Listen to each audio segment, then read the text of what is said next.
there, buttercups. Your resident T-Bell here. Welcome to Hark 'Tis the T-Bill.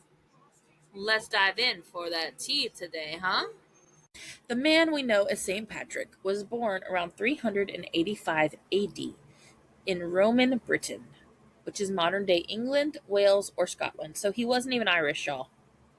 His birth name was likely Maewyn Succat, and he came from a Christian family. So his father was a deacon and his grandfather a priest. So it seems like he was just joining the family business, if I'm being honest. At age 16, he was captured by Irish raiders and taken to Ireland as a slave. This is where he spent 6 years tending sheep in isolation. And we learned last week that there are a lot of sheep. Now, during his time in captivity, he turned to faith, prayer, and reflection. These are experiences that would shape his later mission. Okay? Now, after 6 years, he escaped after receiving a divine message in a dream. He traveled over 200 miles to the coast where he found a ship that returned him to his family. Now, he could have stayed gone, but after he returned home, he studied to become a Christian missionary, and he trained in France and possibly Italy. But later he felt called to return to Ireland to convert the Irish people to Christianity, despite all the possible dangers he could encounter, right? Now, there are a good amount of legends and myths surrounding this man, okay? So one of them is that he banished snakes. And so it's said that he had driven all snakes from Ireland, which really symbolized the triumph of Christianity over paganism. And some of the miracles and healing that he was able to do. So stories include him reviving the sick, calming storms, and even raising the dead. But some of those may be symbolic exaggerations. Just a thought. And he left two very important key texts behind. One was Confessio, which was a spiritual autobiography, and a letter to Coroticus, who so Patrick was condemning slave raids, okay? And this was giving insight into his life and mission. So some of his key contributions, besides those two texts that he left behind, he traveled extensively throughout Ireland, and he was converting kings, chieftains, and common folk to Christianity. So he's spreading Christianity. During that time, he was founding churches and schools, so Christian communities, education centers, and laying the groundwork for Ireland's strong monastic culture, right? He also made the shamrock popular. So he used it famously to explain the Holy Trinity, Father, Son, Holy Ghost, Holy Spirit, right? And that symbol still persists to this day. Why is he remembered? Well, he's more than just a holiday symbol, okay? This is a man who represented faith, resilience, and cultural identity. His story of kidnapping, perseverance, and mission should inspire people because he didn't have to come back. He could have stayed where he was and probably safe, let's be fair. But the reason we celebrate on March 17th is because that is the day that marks his death. Okay? So he was important because his role as the missionary, the saint, and the spiritual guide of Ireland is why he was able to give his insights through writings into his life and the mission that he was accomplishing. And I do feel like we should give an honorary mention to a couple of other important people or types of people, right, that also assisted Patrick in his mission, okay? So there were Irish kings and chieftains. Now, these were local leaders who eventually supported Patrick's mission, his multiple missions, if you will, and that was helping spread Christianity throughout the land, right? And then we have to also give an honorary mention to the immigrant communities, because Irish immigrants, especially in the U.S., transformed St. Patrick's Day into a celebration of Irish identity and culture beyond religion. So they didn't just keep it as They took it as Irish pride, if you will. Okay, so originally St. Patrick's Day was a religious feast day. People attended church and took a break from the fasting of Lent. And for centuries, it was quiet. It was really a time for prayer and family meals rather than parades and parties. Well, when the 17th and 18th century hit, it was more nationwide, and it began combining religious observance with Irish pride. Okay. Now, in 19th century, Irish immigrants were now going to America, and now, especially in Boston, New York, and Chicago, they turned it into a celebration of Irish heritage. Now, this included parades, music, and green attire. They went so far in Chicago to dye the Chicago River green in the 1960s, and this started a modern tradition. Okay. So we talk about how the Irish has pride and everything, but did you know that the first recorded St. Patrick's Day parade wasn't even in Ireland? It took place in St. Augustine, Florida in 1601. And soon Irish soldiers in New York City marched on March 17th, 1762, the first parade that would lead to a widespread set of traditions, okay? Now, massive parades in Boston in 1737 and New York City became symbols of Irish pride and political strength for immigrants facing discrimination. Okay, so they had such an evolution, and today a global celebration of Irish culture with parades, green everything, Irish music, dancing, and lots of festive food and drink are had. Now we do have some popular symbols like shamrocks, leprechauns, and the color green, right? So the funny thing is, St. Patrick have said to use the three-leaf shamrock to teach the Trinity, right? Well, and later, green became the color of Ireland in the holiday, especially during Irish rebellions when wearing green signaled patriotism. Patriotism, right? Well, today, wearing green or risking a playful pinch is standard, okay? So, another thing that actually is more American than Irish is corned beef and cabbage, right? This wasn't commonly eaten in Ireland. It was actually popularized by immigrants in the US finding affordable food, really. It's actually rarely eaten in Ireland on this day. And remember, we talked about that some cities dye their river green? And iconic landmarks worldwide, from like the Sydney Opera House to the Eiffel Tower, actually glow green as well for the holiday. So it's not just Chicago who dyes Chicago River green. Cities like Sydney, Tokyo, and Rio de Janeiro actually host celebrations or dye their rivers green too. So I think that it's really interesting that we took on such a we took a celebration that was kind of quiet in nature and moved it to a party, if you will, right?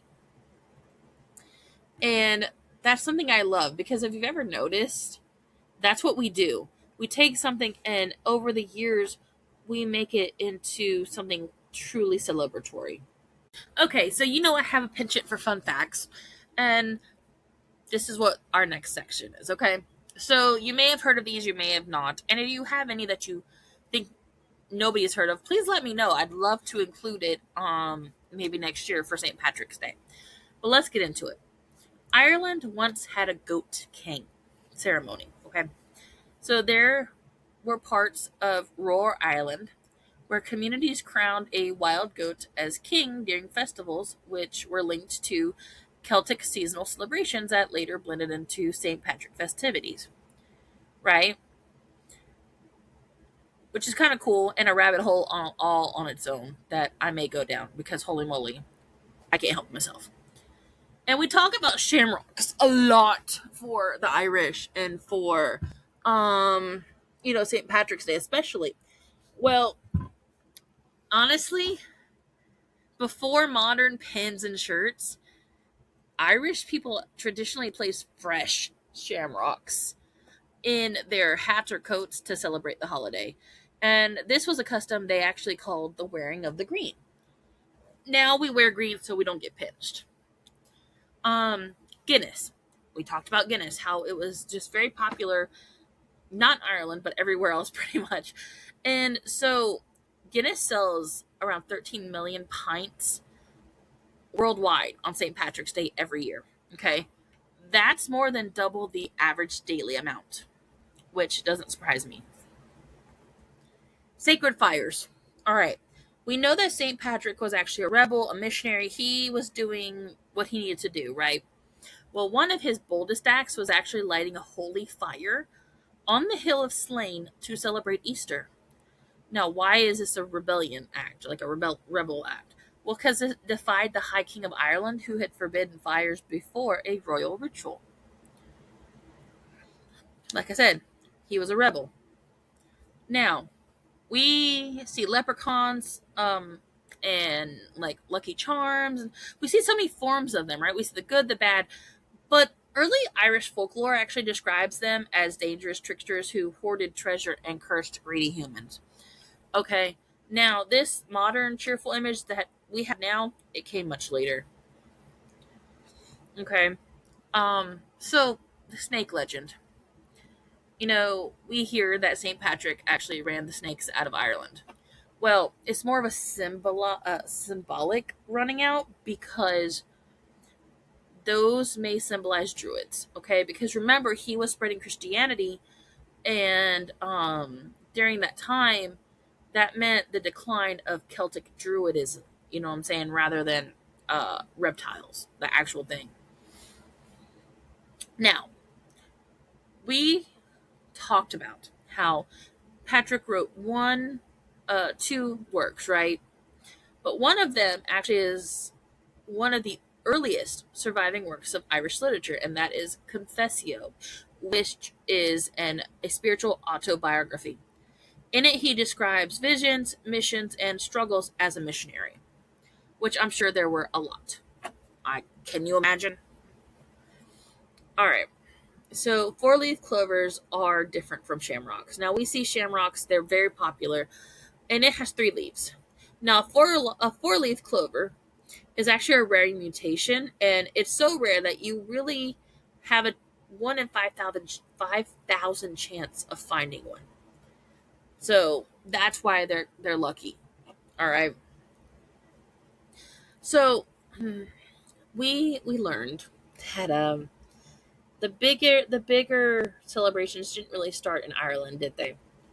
We had that first parade in St. Augustine, Florida.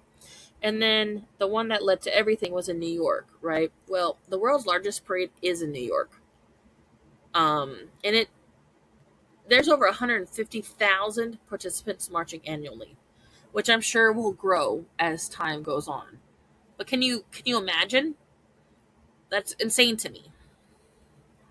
Now, so another rabbit hole that I'm trying to go down one day is that in medieval folklore, there are some portrayals that have Patrick battling dragons as symbolic representatives of evil forces. Definitely a rabbit hole worth going down. And then there is what we might call the sacred pilgrimage site for St. Patrick, which thousands climb every year because legend says he fasted there for 40 days and 40 nights, which doesn't surprise me. Now, another thing about he fasted at the top of that mountain, right? Well, his burial place is still debated. One says historians can't confirm with certainty that he is actually buried where he is supposed to be buried. And remember how we talked about that he performed miracles and healed people? Well, some legends say that he actually raised the dead. 33 miracles, including resurrecting people. So it's kind of interesting to me the how they're trying to align him to other saints, for lack of a better term, right? Okay, we talk about wolves that were once linked to the holiday. Old Irish traditions are actually associated with March. lean into wolves leaving winter dens, and that meant symbolizing renewal, which is very cool because, I mean, spring does symbolize renewal anyhow, right? So we're jumping back into the snake legend, right? Well, why are there actually no snakes in Ireland? Well, because Ireland separated from mainland Europe before snakes migrated north. That means that the island never developed snake populations, which is super cool. That's the reason I would definitely go. Because I don't like snakes. Not in any form or fashion. Okay, so we have some ancient coastal festivals that honor sea deities like Manahan MacLear, influencing spring celebrations that were later associated with St. Patrick's Day. Right. And we're going to learn about him because he's got a lot of cool stuff. Now, we have gone through a lot of information through this podcast, right? But it's something that we have universally learned that a lot of pagan holidays actually merged with Christian holidays very well. The Christian feast overlapped with Celtic seasonal festivals celebrating the coming of the spring. This is how they merged together into the holiday itself, right? Now, remember how I said that there are 5 million people in Ireland and like 70 million can actually say that are of Irish descent? That 70 million is why this holiday is such a huge global celebration. Okay? It's huge. And we know this. Now, there are some rural folklore claiming that when you see a crow on St. Patrick's Day, that could predict fortune or misfortune for the year. Crows are very, very popular when it comes to Ireland and the Irish. And we'll learn that next week. All right, let's get into the eerie Irish folklore that is connected to St. Patrick's Day. So we know that he drove away like the Druids, and through Christianity he spread Christianity to such a point that paganism was no longer popular, right? Well, some medieval legends claim that the snakes he drove away were demonic spirits haunting Ireland's hills, and when he banished them, they fled into the sea. Very interesting. I wonder if they turned into sea snakes. Now, the ghost of the Hill of Tara. Ancient stories say that when Patrick challenged the Druids at the Hill of Tara, supernatural forces stirred in the earth. Some say the spirits of old gods still wander the hill. Would it surprise anybody if they did? Not really. The druid who tried to kill Patrick. There was a powerful druid who allegedly attempted magical attacks against him, but every spell failed. He was truly protected, which doesn't surprise me based on the amount of rebellion that he did and everything that he put on a line to spread Christianity and do what he felt he needed to do. The werewolves. The werewolves. Irish folklore tells of a cursed clan who transformed into wolves every 7 years. Some legends say Patrick encountered them during his travels. I wouldn't say that I would be surprised if this was the case. Due to his extensive travels, I'm sure he probably encountered a lot of people, a lot of creatures, if you will, in his time. Just a thought. Now, the Sea Riders of Monaghan. I'm so sorry, y'all. I will get better on the next episode. I promise. Okay. So fishermen once feared ghostly riders riding the waves, servants of the sea god. Seeing them meant storms were coming. Now, can you blame him, though? He probably didn't want to ride every single sea storm to let him know a storm was coming. So he sent his people to do it. There you go. We talked about leprechauns a little bit. Now, We talked about how they weren't actually as friendly as they appear now, right? Well, the leprechaun's curse was old folklore that warned that capturing a leprechaun for treasure could bring terrible luck, which means that many stories ended with humans losing everything they gained. So apparently, it turned out to be moot to even try and capture that leprechaun. All right. So the grave that glows on Patrick's night. Local folklore claims Patrick's grave in Down Patrick sometimes glows faintly on the night of March 17th. This is the same grave that historians can or can't really confirm that is his. But this is why it's all folklore and legend. We love it anyways. The banshee who warned of death. Now there were going to be some Irish families that believed and had the banshees surrounding them, and that they would appear near St. Patrick's Day if death was approaching. What I like about this is that it's not about actual evilness or scariness, it's just a foreshadowing, if you will. The phantom battle crows. Now, there are ancient war spirits that were said to fly over battlefields in the form of crows. Seeing one on St. Patrick's Day was considered a dark omen. We're going to talk about some of those battle crows next episode and get a little more into it, okay? Now, in Celtic belief, the boundary between worlds grows thin during seasonal transitions, right? Some say that St. Patrick's Day sits near a time when portals to the other world open. And what's interesting about that to me is that, typically you see like Halloween being that portal. But I love that it's not just Halloween, if that makes sense.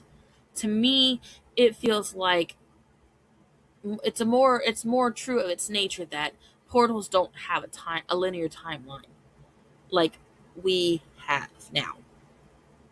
St. Patrick's Day has journeyed from a modest religious observance in Ireland to a ginormous global celebration of Irish heritage, identity, and joy. Whether you're Irish or just Irish at heart, watching a green parade or enjoying a spirited set of music with friends, St. Patrick's Day is a time for fun, folklore, and a little bit of magic. So wear green, find your shamrock, and maybe even dance a jig or two. And remember, buttercups, luck of the Irish is with you. May your day be full of joy, laughter, and a little sprinkle of magic. Now, if y'all have any questions, comments, topics you want to talk about, anything you want to just let me know, you can reach me on Spotify, Facebook, and YouTube. You can also email me at harktisthetbell@gmail.com. Until next time.